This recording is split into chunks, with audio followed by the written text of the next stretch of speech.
You're listening to Spotlight with Natalie and Shawna, and in the Spotlight today we have a very special guest. We have Mark McGrath from the band Sugar Ray, and you might also know him from Extra, if you weren't a 90s rock fan as I was, but we're going to jump into the interview. Hello, Mark. Hey guys, how you doing? Good, how are you? I'm doing great. We're just here in Detroit Rock City. I'm in the back of the bus getting ready to talk to the two most beautiful ladies on the internet.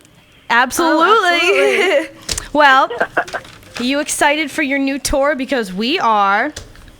Yeah, no, it's great. It's fun just getting back to my passion, doing it day to day. You know, as you mentioned in the beautiful intro you gave me, I was at Extra for the last 4 years, and you know, the misconception was that we broke up as a band, but we didn't. You know, we still did about 30 shows a year. Mm-hmm. So obviously, I was doing a daily show every day, so I took away from the day-to-day of being in a band, being creative and touring, and to be able to get back together with the same guys after 21 years and play music live, it's truly a blessing. And have that be your job, I recommend it for anybody. It's good work if you can find it. Well, you, the last tour you did, I think were you still on Extra when you did this? When you went to Singfest in Singapore? Yeah, we were still at Extra at that time.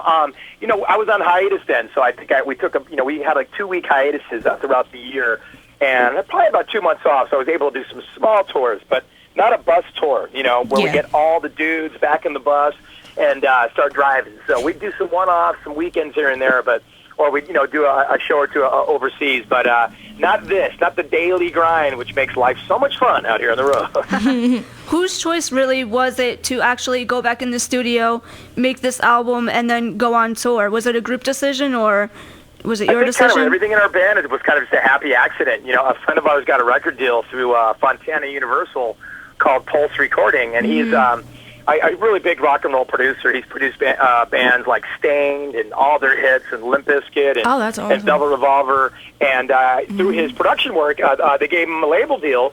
And he's good friends of ours. I've known him for a long time. And about a year and a half ago, he said, "Hey, do you guys want to make a record?" You know, and we hadn't even thought about making a record. We're like, all right, why not?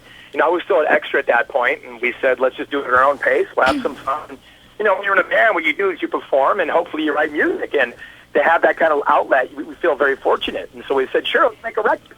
And so it just kind of came out of nowhere. And here we are making a record. So it's kind of a happy accident like everything else is. And everybody was up for it. We were still together, and we said, sure, let's make a record. Let's get creative. How long did it take you to record this whole album?